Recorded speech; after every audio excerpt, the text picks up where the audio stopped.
ഇണക്കിളിക്കൂട്ടം ഭാഗം 17. റെസ്റ്റോറൻറ്റിൽ നിന്ന് ഇറങ്ങി രാജു തൻ്റെ ബൈക്കിൽ കയറിയതും ഒരു ബൈക്ക് പാഞ്ഞു വന്ന് അവനെ ഇടിച്ചു.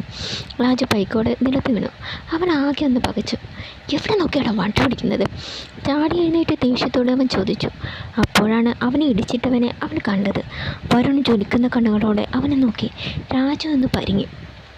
വരുൺ ബൈക്കിൽ നിന്ന് ഇറങ്ങി വന്ന് അവനെ പിടിച്ച് എഴുന്നേൽപ്പിച്ചു. ഇരു കവിളിലും ആഞ്ഞടിച്ചു. നിനക്ക് കിട്ടിയതൊന്നും മതിയായില്ല അല്ലേടാ? എന്ത് ധൈര്യത്തിലടാ നീ എൻ്റെ അനന്തുവിനെ വണ്ടി ഒടിപ്പിച്ച് കൊല്ലാൻ നോക്കിയത്? വരുൺ ചോദിച്ചു.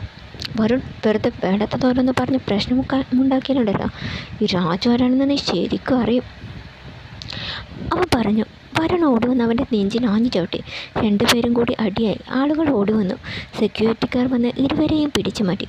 ദാ ഇനിയും പകവച്ച് ഞങ്ങളെ ദ്രോഹിക്കാൻ വന്നാൽ വച്ചേക്കില്ലെന്നില്ല ഞാൻ, ഒരെണ്ണം ആവേശത്തോട് പറഞ്ഞു. പിന്നെ ബൈക്കിൽ കയറി. രാജുവിനെ തുറിച്ചു ഒരു നോട്ടം നോക്കി അവൻ വണ്ടി ഓടിച്ചു പോയി.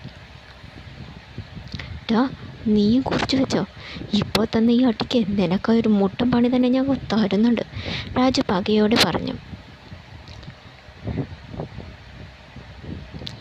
പിറ്റേന്ന് അനന്തുവിനെ ഡിസ്ചാർജ് ചെയ്തു. 2-3 ദിവസം കൊണ്ട് അവൻ പഴയപടിയായി.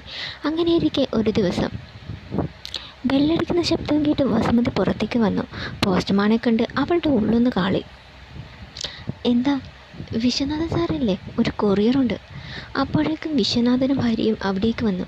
അല്ല, ഇതാര്? കുമാരനോ? എന്തൊക്കെയുണ്ട്, സുഖം തന്നെയല്ലേ? വിശ്വനാഥൻ പോസ്റ്റ്മാനോട് ചോദിച്ചു. അങ്ങനെ അങ്ങ് പോകുന്നു, അയാൾ ചിരിച്ചുകൊണ്ട് പറഞ്ഞു. അല്ല, താനെന്താ ഇവിടെ? വീണ്ടും വല്ല രജിസ്റ്റേർഡും കൊണ്ടാണോ വരവ്? ഹരി ചോദിച്ചു. അല്ല, ഇതൊരു കൊറിയറാ വിശ്വനാഥൻ സാറിന്. അയാൾ കവർ നീട്ടി. വിശ്വനാഥൻ അത് വാങ്ങി. ഒപ്പിട്ട് വാങ്ങിയ ശേഷം പോസ്റ്റ്മാൻ നടന്നു. വിശ്വനാഥൻ ആ കവർ പൊട്ടിച്ച് അതിലൊരു കത്ത്. അത് വായിച്ചതും അയാളുടെ മുഖം ഇരുണ്ടു.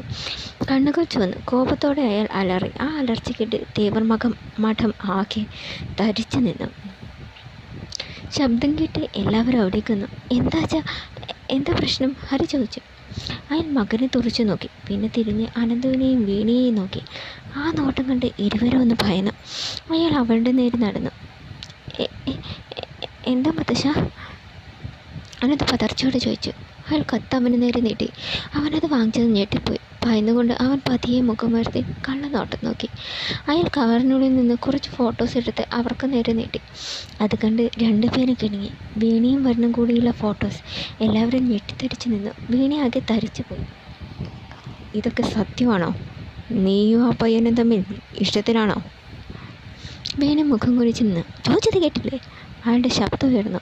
അവൾ ഞെട്ടലോടെ മുഖമെടുത്തി. ഞാനും വർണ്ണയത് തമ്മിൽ ഇഷ്ടത്തിലാണ്. പറഞ്ഞു തീർന്നതും അവളുടെ കവിളിൽ അടി വീണു. എല്ലാവരും പകച്ചു. കുടമ്പം തുളക്കാനുണ്ടായവളെ നിന്നെ ഞാൻ. അയാൾ അവളെ തലങ്ങും വിലങ്ങും തല്ലി. അച്ഛാ മതി, ഇനി അവളെ തള്ളരുത്, വസുമതി കരഞ്ഞുകൊണ്ട് പറഞ്ഞു. മിണ്ടരുത് നീ, ഇവളെ വളർത്തി വഷളാക്കിയത് നീയാ, മാറി നീക്ക്. അയാൾ മകളെ തള്ളി മാറ്റി. വേണിയുടെ മുടിക്കുത്തിന് പിടിച്ചു. എന്ത് കണ്ടിട്ടാ നീ അവനെ പ്രേമിക്കാൻ പോയത്? വരനേട്ടിൻ്റെ മനസ്സ് കണ്ടിട്ട് ദേഷ്യ വാശിയൊക്കെ നിങ്ങൾക്കേ ഉള്ളൂ, ഞങ്ങൾക്കില്ല, അവൾ പറഞ്ഞു. ധിക്കാരി, നിന്നെ ഞാൻ. ഹരി ഓടി വന്ന് അവളെ പിടിച്ചു വലിച്ചു.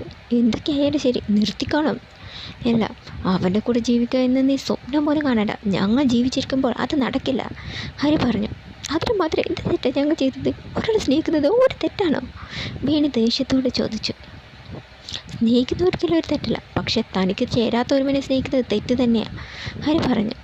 പൂമംഗലത്തുകാരുടെ പദ്ധതി കൊള്ളാം. തേവർ മഠത്തിലെ പെണ്ണിനെ വശീകരിച്ച് നമ്മളെ തകർക്കാൻ അവരുടെ പ്ലാൻ. നടക്കില്ല ഒരിക്കലും, ഭദ്രൻ പറഞ്ഞു. ഇതിനായിരുന്നു അവൻ നിങ്ങളോട് സൗഹൃദം സ്ഥാപിച്ചത്. ചതിയായിരുന്നു അവൻ്റെ ലക്ഷ്യം. ഇപ്പോഴെങ്കിലും നിനക്ക് മനസ്സിലായില്ലേ? നിനക്ക് കൂട്ടുകാരതെ താനും നിറ, ഹരി പറഞ്ഞു. അത് കേട്ട് അനന്തവിന് ദേഷ്യം വന്നു. അച്ഛാ, വരുണിനെ കുറിച്ച് അനാവശ്യം പറയരുത്, അവൻ ആരെയും ചതിക്കില്ല, അനന്ത് പറഞ്ഞു. എന്ന് വെച്ചാൽ നിനക്കും അറിയാമായിരുന്നു ഇതെല്ലാം? ഹരി മകനെ സൂക്ഷിച്ചു നോക്കി. അത് അറിയാമായിരുന്നു. പറഞ്ഞു തീർന്നത് അവൻ്റെ കവിളിൽ അടി വീണു. സ്വന്തം കുടുംബം തകർക്ക് കൂട്ടു നിൽക്കുന്ന സാമദ്രോഹി, നിന്നെ ഞാൻ. ഹരി അവനെ അടിക്കാൻ വാങ്ങി. ഹരി വേണ്ട, ഈ തറവാട് മുടിയാതിരിക്കാൻ അവളെ കൊണ്ടുപോയി പൂട്ടിയിട്, വിശ്വനാഥൻ പറഞ്ഞു. ഹല തല കുലുക്കി. അയാൾ വീണിയെ പിടിച്ച് വലിച്ചു. എന്നെ വിട്ടു, പൂട്ടിയിടാൻ എനിക്ക് പ്രാന്തൊന്നുമില്ല, അവൾ കുതറാൻ ശ്രമിച്ചു. അച്ഛൻ എന്തേ കാണിക്കുന്നത്? അനന്തു അയാളെ തടയാൻ ശ്രമിച്ചു. വേണ്ട, അയാൾ അലറി. അനന്ത് പിന്നെ ഒന്നും മിണ്ടിയില്ല. ഹരി അവളെ പിടിച്ചു വെച്ച് മുറിയിൽ പൂട്ടിയിട്ടു. വസുമതി പൊട്ടിക്കരഞ്ഞു. തങ്കവും പത്മവും വിഷമത്തോടെ അവളെ നോക്കി. ആരെങ്കിലും അവളെ ഇവിടുന്ന് തുറന്നു വിട്ടു എന്ന് ഞാൻ അറിഞ്ഞാൽ പിന്നെ ഇവിടെ നടക്കുന്നത് നിങ്ങൾക്കാർക്കും ചിന്തിക്കാൻ പോലും പറ്റാത്ത സംഭവങ്ങളായിരിക്കും, വിശ്വനാഥൻ താക്കീതോട് പറഞ്ഞു. ഹരി, ഭദ്ര, അയാൾ വിളിച്ചു. ഇരുവരും അയാളുടെ അരികിലേക്ക് ചെന്നു. എന്താച്ചാ? അവനെ ഒന്ന് കാണണം. തേവർ മഠത്തിലെ പെണ്ണിനെ വശീകരിച്ചെടുക്കാൻ ധൈര്യം കാട്ടിയ അവന് അതിനുള്ള ഒരു ശിക്ഷ കൊടുത്തേ പറ്റൂ, വിശ്വനാഥൻ പറഞ്ഞു. ശരി വിളിച്ച, അവനിനി ഒരു പെണ്ണിൻ്റെ പിന്നാലെ നടക്കില്ല, മുട്ടുകാലിൽ കഴിയും. നോക്കിക്കോ, വായേട്ടാ, വാശിയോടെ പറഞ്ഞ് ഭദ്ര നടന്നു. ഒപ്പം ഹരിയും. അനന്ത് ഭീതിയോടെ അവരെ നോക്കി നിന്നു. ഈശ്വര, ഇനി എന്തൊക്കെയാണാവോ നടക്കാൻ പോകുന്നത്? ഷോപ്പിംഗ് കഴിഞ്ഞ് വണ്ടിയിൽ വരികയായിരുന്നു വരുണും ശിഖയും അനുവും. എൻ്റെ ദൈവമേ, വെറുതെ അല്ല ഓരോരുത്തന്മാർ പറയുന്നത് പെൺപിള്ളേരെയും കൊണ്ട് ഷോപ്പിങ്ങിന് പോയാൽ പണി കിട്ടുമെന്ന് വരുൺ വണ്ടി ഓടിക്കുന്നതിനിടയിൽ പറഞ്ഞു. വരുണേട്ടനും എന്ത് പണി കിട്ടിയെന്നാണ് ഈ പറയുന്നത്? ഷോപ്പിങ്ങിനുള്ള പണമൊക്കെ വലിയ തന്നായിരുന്നല്ലോ, ശിഖ പറഞ്ഞു. പണം തന്ന അച്ഛനൊഴിവായി, പെട്ടുപോയത് ഞാനല്ലേ. ഇനി ഈ ടൗണിൽ ഏതെങ്കിലും കടയിൽ നിങ്ങൾക്ക് കയറാതിരുന്നിട്ടുണ്ടോ? നടന്ന് എൻ്റെ നടു ഒടിഞ്ഞു, വരുൺ പറഞ്ഞത് കേട്ട് ഇരുവരും ചിരിച്ചു. ചേട്ടാ, ഏതായാലും ചേട്ടൻ നാളെ ഒരു പെണ്ണ് കിട്ടേണ്ടതാണല്ലോ, അന്ന് അവളോടൊപ്പം ഇങ്ങനെ നടക്കേണ്ടി വരും. അതിന് ഒരു പ്രാക്ടീസ് ആയിക്കോട്ടെ അല്ലേ ചേച്ചി കളിയാക്കിക്കൊണ്ട് പറഞ്ഞു. അതെ, ഒന്ന് പൊടി, വരുണൻ ചിരിച്ചുകൊണ്ട് പറഞ്ഞു. പെട്ടെന്ന് വണ്ടിക്ക് ചുറ്റും 3-4 വണ്ടികൾ വന്ന് നിന്നു. വരുൺ ഞെട്ടലോടെ ബ്രേക്കിട്ട്. അനുശിക്കും ഒരു നിമിഷം പകച്ചു. ഗീതപ്പൊന്ന് അടങ്ങിയ ശേഷം ഇരുവരും പുറത്തേക്ക് നോക്കി. ആരാ ഇവര്? വരുൺ പറഞ്ഞു. വണ്ടിയിൽ നിന്ന് ഹരിയും ഭദ്രനും ഇടങ്ങി. ഒപ്പം വടിവാളുമൊക്കെയായി ആളുകളും. വരുണിന് എന്തോ പന്തികേട് തോന്നി. ശിഖയും മനുവും ഭയന്നു. വരുണേട്ടാ, ശിഖ പേടിയോടെ വിളിച്ചു. നിങ്ങൾ വണ്ടിയിൽ തന്നെ ഇരുന്നാൽ മതി, ഞാനിറങ്ങി കാര്യം എന്താണെന്ന് ചോദിക്കട്ടെ. വരുൺ ഇറങ്ങാൻ ഒരുങ്ങിയതും ശിഖയും അനുവും അവൻ പിടിച്ചു. വേണ്ട വരേട്ട, ഇവരുടെ കരവിൽ എന്തോ പന്തികളുണ്ട്, ഒറ്റയ്ക്ക് ഇറങ്ങണ്ട, നമുക്ക് വിളിച്ചിട്ട് വിളിക്കാം. ഒന്നും ഉണ്ടാവിനോളെ, നിങ്ങൾ ഇവിടെ തന്നെ ഇരുന്നാൽ മതി. അത് പറഞ്ഞ് സീറ്റ് ബെൽറ്റ് അടിച്ച് വരുൺ പുറത്തേക്ക് ഇറങ്ങി. ഹരിയും ഭദ്രനും അരിശത്തോടെ അവൻ്റെ അരികിലേക്ക് വന്നു. എന്താ അങ്കിൾ, വടിവാളും വിദ്യാർത്ഥിയൊക്കെ ആയിട്ട് എന്താ പ്രശ്നം? വരുൺ ചോദിച്ചു.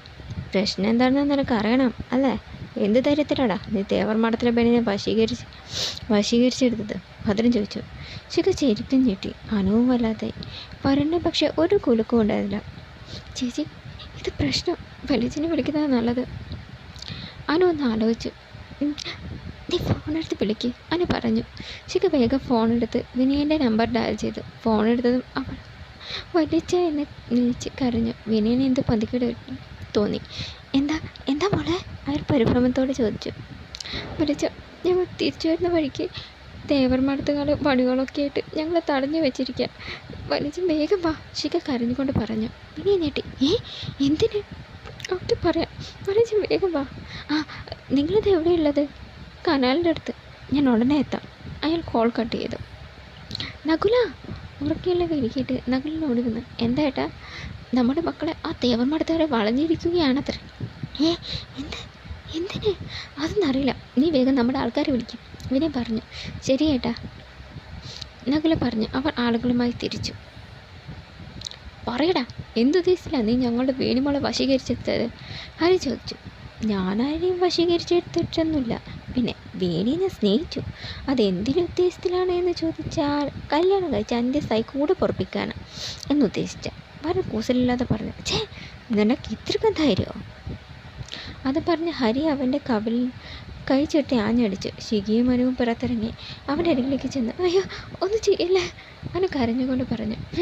നിനക്ക് കേട്ടാ ഇവളൊരുത്തിയുണ്ടല്ലോ, അവളെ വിട്ട് ഞങ്ങളുടെ കുട്ടിയെ നീ നോട്ടം കൊടുത്ത് എന്തിനാണെന്ന് ഞങ്ങൾക്ക് നന്നായിട്ടറിയാം.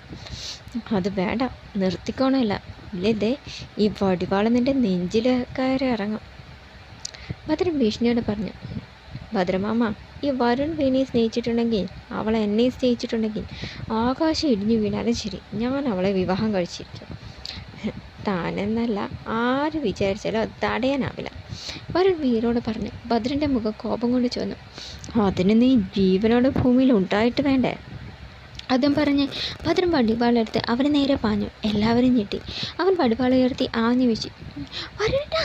അരുൺ ചികിയെ നിലവിളിച്ചു. വരുൺ കണ്ണുകൾ ഇറകെ അടച്ച് മുഖം തിരിച്ചു. ഓടി വന്ന അനന്തു ഇത് കണ്ട് ഞെട്ടി. വരുൺ എന്ന് നിലവിളിച്ചുകൊണ്ട് അവൻ ഓടി. തുടരും.